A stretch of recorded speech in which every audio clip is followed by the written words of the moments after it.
नमस्कार। आज मैं आपके सामने प्रस्तुत करने वाला हूँ अपनी लिखी हुई किताब पैगंबर हजरात कुरान और बाइबिल के हवाले से।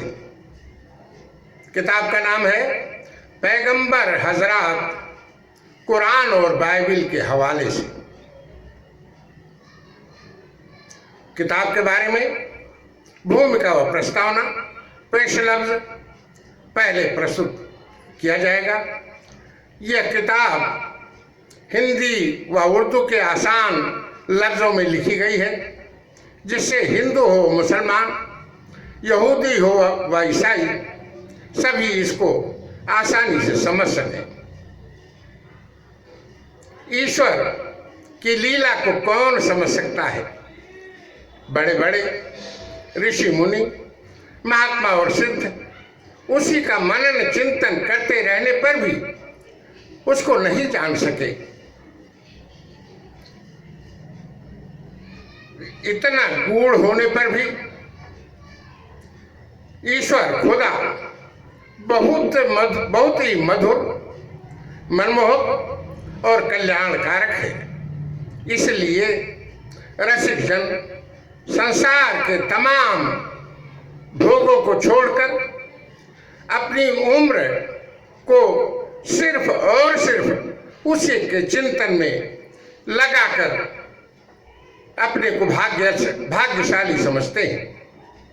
वह उसके माधुरी का आस्वादन करते करते कभी नहीं अघाते। सांसारिक भोगों को भोगते भोगते उन्हें विराग हो जाता है, परंतु ईश्वरीय माधुर्य का एक कतरा भी मिल जाने पर रसिक जन का मन कभी नहीं उबता। जिसका मन ईश्वरीय चिंतन से उबने लगे, समझ लो उसने ईश्वरीय माधुर्य का एक भी कतरा का पान नहीं किया है। धन्य है वे महापुरुष जिन्हें ईश्वरीय माधुर्य के आस्वादन का सौभाग्य प्राप्त हुआ है। ईश्वर के उसी कठिन और गूढ़ रहस्य को, जिसको ठीक प्रकार से समझना बड़े बड़े ऋषि मुनियों और यतियों के लिए कठिन है, और जिसे समझने के लिए अनादिकाल से तमाम धर्मों, संप्रदायों और मतों के पनपने की प्रवृत्ति उत्पन्न हुई है, हम जैसे कम बुद्धि वाले को ठीक ठीक समझ लेना कैसे संभव है?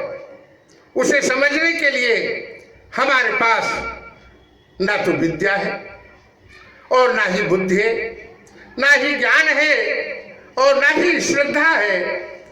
ऐसी कोई सामग्री हमारे पास नहीं है जिससे हम उसको समझ सकें। इस ओर हमारा झुकाव होना बड़ी हंसी की बात है। फिर भी ईश्वरीय रहस्य को जानने की ओर जितना भी हमने प्रयत्न किया है, उस पर हमें आश्चर्य है।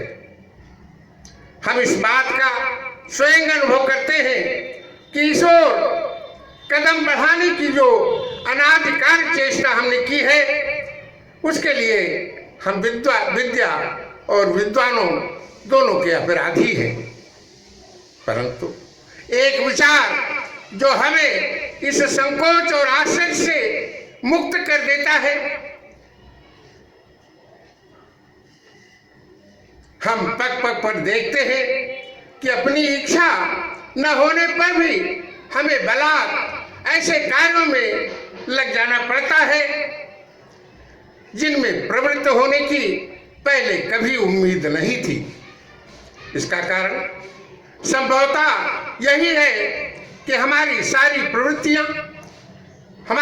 प्रवृत्तियों का नियामक कोई और ही है, जो हमारे देहाभिमान के पर्दे में छिपा हुआ अंतःकरण में विद्यमान है। हमारी सारी प्रवृत्तियां हृदय में स्थित ईश्वर के इशारे पर ही नर्तन करती हैं। हमारा सारा संकोच और आश्चर्य तभी तक है जब तक हम स्वयं को देहाभिमान के कारण कर्ता मान लेते हैं। जो हो रहा है, जो हो चुका है, जो होने वाला है, वह सब ईश्वरीय विधान के अनुकूल है। हमें सिर्फ और सिर्फ देहाभिमान के कारण भ्रम होता है कि किसी कार्य के होने या न होने में हमारी कोई भूमिका है।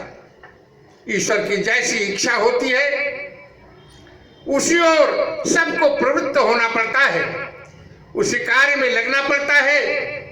इसे हम प्रारब्ध भी कह सकते हैं। ईश्वर ने जो काम हमें सौंपा है उसे उन्हीं का कार्य समझकर उन्हीं के इशारे के अनुसार करते रहने से हमारा कल्याण है।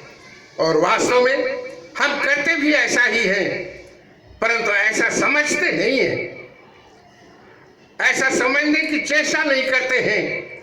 इसलिए हम कार्य की सफलता और असफलता में हर्ष और शोक के शिकार हो जाते हैं।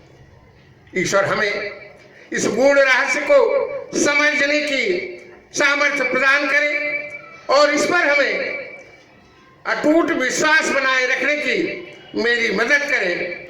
इसके लिए हम एक बार नहीं, 100 बार नहीं, कोटिशः प्रार्थना करते हैं कि ईश्वर हमें वो क्षमता प्रदान करे कि हम उसको समझ सकें। शुक्रिया। जय हिंद।